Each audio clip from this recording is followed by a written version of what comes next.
സ്കൂളിൽ പോകുമ്പോൾ ഒറ്റ മൈനയെ കണ്ടാൽ രണ്ടാമത്തെ മൈനയായി കാണുന്നത് വരെയോ, അതല്ല കല്ലെറിഞ്ഞ് രണ്ടാമത്തെ മൈന പരിസരത്തുണ്ടോ എന്ന് നോക്കിയ കാലം നിങ്ങൾക്കുണ്ടായിരുന്നോ? ഞൊട്ടാഞ്ഞൊടിയൻ കഴിച്ചിട്ടുണ്ടോ നിങ്ങൾ? ഇപ്പോൾ നിപ്പ വരുമെന്ന് പേടിക്കുന്ന വവ്വാലൊമ്പിയിട്ട ബദാം കുത്തിപ്പൊട്ടിച്ച് അതിനുള്ള കാമ്പ് കഴിച്ചിട്ടുണ്ടോ?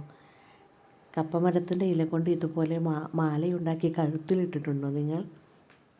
ഉമ്മിക്കരി കൊണ്ട് പല്ല് തേച്ചിട്ടുണ്ടോ? കൈതോലപ്പായയിൽ കിടന്നുറങ്ങിയിട്ടുണ്ടോ?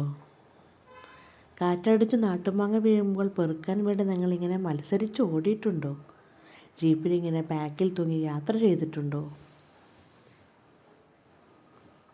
മഴക്കാലത്ത് പാടത്ത് പോയി ഇതുപോലെ മീനിനെ പിടിച്ചിട്ടുണ്ടോ? ചെറുപ്പകാലത്ത് മാർക്കറ്റിൽ പോയി 5 രൂപയ്ക്ക് 2 രൂപയ്ക്കൊക്കെ മത്തി വാങ്ങിയിട്ടുണ്ടോ? പറങ്കിമാങ്ങ എടുത്ത് അതിൻ്റെ അണ്ടി ഇങ്ങനെ ചുട്ട് കഴിച്ചിട്ടുണ്ടോ? മണ്ണെണ്ണ വിളക്കിൻ്റെ വെളിച്ചത്തിലാണോ നിങ്ങളുടെ സ്കൂൾ കാലഘട്ടങ്ങളിൽ നിങ്ങൾ പഠിച്ചുകൊണ്ടിരുന്നത്? ബസ്സിൽ കപ്പലണ്ടി വിൽക്കാൻ വന്ന ചേട്ടൻ ബസ് വിടുന്നതിന് മുമ്പ് ഇറങ്ങാൻ പറ്റുമോ എന്ന് ചിന്തിച്ചവരുണ്ടോ ഇത് കാണുന്നവരിൽ? ആകാശത്തിലൂടെ വിമാനം പോകുമ്പോൾ വീട്ടിലുള്ളവർ ആരെങ്കിലും ഗൾഫിൽ പോയിട്ടുണ്ടെങ്കിൽ അവരുടെ പേരുകൾ ഉറക്കെ വിളിക്കാറുണ്ടോ നിങ്ങൾ? ഈ വീഡിയോയിലുള്ള ഏതെങ്കിലും ഒരു ചിത്രം കണ്ടപ്പോൾ നിങ്ങളുടെ കുട്ടിക്കാലം ഓർമ്മിച്ചുവെങ്കിൽ ലൈക്ക് ചെയ്യാനും സബ്സ്ക്രൈബ് ചെയ്യാനും മറക്കല്ലേ. Thank you.